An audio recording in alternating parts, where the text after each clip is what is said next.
अस्सलाम वालेकुम स्टूडेंट आज की वीडियो में हम लोग डिस्कस करेंगे theorem 10.1।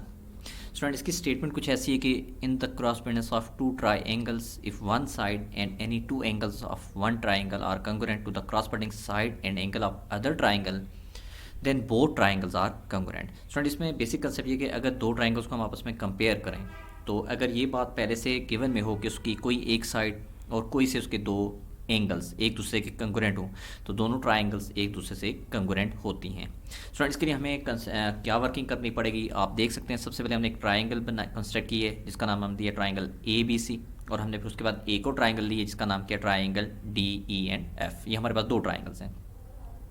According to the given statement या गिवन कंडीशन हम गिवन में ये लिखेंगे कि if let we select angle B is congruent to angle E, then we can say that angle C is also congruent to angle F। ये दो angles cover हो गए और एक साइड भी ले लेते हैं, तो इसमें से चलो हम ये साइड ले लेते हैं BC is also congruent to the side EF। ये हमारी गिवन स्टेटमेंट हो गई।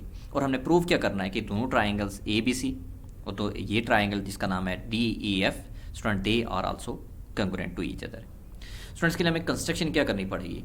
अब हम यहाँ पे कंस्ट्रक्शन ये करेंगे कि एक नाले तो हमारे पास पहले से यहाँ पे है कि ये दोनों ट्राइंगल्स आपस में कंग्रुएंट हैं क्योंकि ये पोस्टुलेट वेरीफाई कर रही हैं। और पोस्टुलेट कौन सा वेरीफाई कर रही हैं? ए पोस्टुलेट, एंगल साइड एंगल की बात हो रही है। अब इसको हम लोग सपोज करेंगे कि लेट वी सपोज ये जो गिवन स्टेटमेंट है हम इससे कंट्राडिक्ट करते हैं और हम ये कहते हैं कि इट मीन्स कि जो let we suppose this side A B is not congruent to the side D.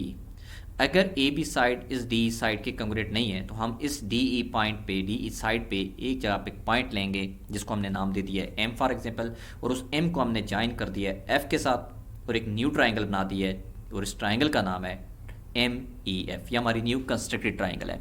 और हम सपोज क्या कर रहे हैं, ये चीज़ आपने थोड़ा इसको फोकस करना है अभी। और हम ये चीज़ सपोज करके जा रहे हैं कि अगर ये दोनों ट्राइंगल्स बराबर नहीं है तो इसका मतलब जो साइड है ए बी वो डी ई के बराबर भी नहीं है। तो अगर ए बी डी के बराबर नहीं है तो जब हमने ये पॉइंट लिया तो हम यहाँ पे सपोज करने जा रहे हैं कि इट मीन्स कि जो ए बी है, जो मेरी जो कंस्ट्रक्टेड एरिया है एम ई, वो उसके कंग्रुएंट है। आपने यहाँ पे कंग्रुएंट का सिंबल भी डालना है।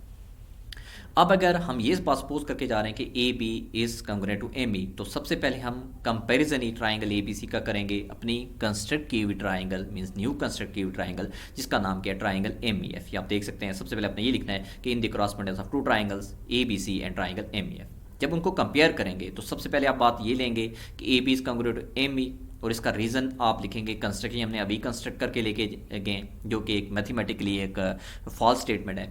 दूसरी साइड हम गिवन दूसरी चीज़ हम गिवन की ले लेते हैं कि B C side is congruent to E F, ये ऑलरेडी गिवन में है। Angle B is congruent to angle E, ये भी ऑलरेडी स्टूडेंट्स गिवन में है। तो यहाँ पे आप देखें जब मैंने ये तीन बातें यहाँ पे एक्सप्लेन की हैं तो यहाँ पे एक पोस्टुलेट वेरीफाई हो जाएगा और उस पोस्टुलेट का नाम है that is side angle side postulate. वो पोस्टुलेट ये वेरिफिकेशन देगा कि ट्राइंगल जो ए बी सी है वो ट्राइंगल एम ई एफ के कंग्रुएंट है।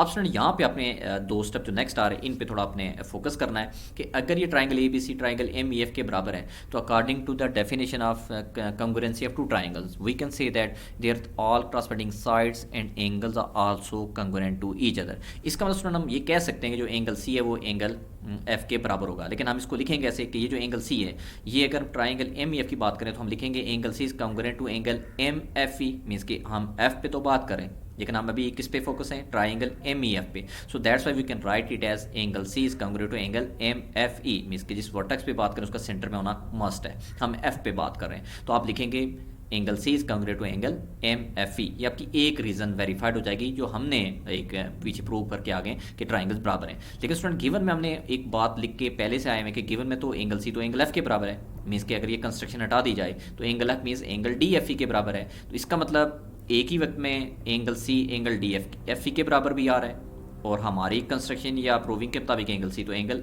एम एफ ई के बराबर आ रहा है। तो मैथमेटिकली ये जो दो बातें आपके साथ जिनको मैं एक तरह से आपको मेंशन कर रहा हूँ ये पॉसिबल नहीं है। ये इसलिए पॉसिबल नहीं है क्योंकि आप देख सकते हैं कि डी और एम दो डिफरेंट जगहों पे लाई कर रहे हैं, ये कोई सेम पॉइंट तो नहीं है।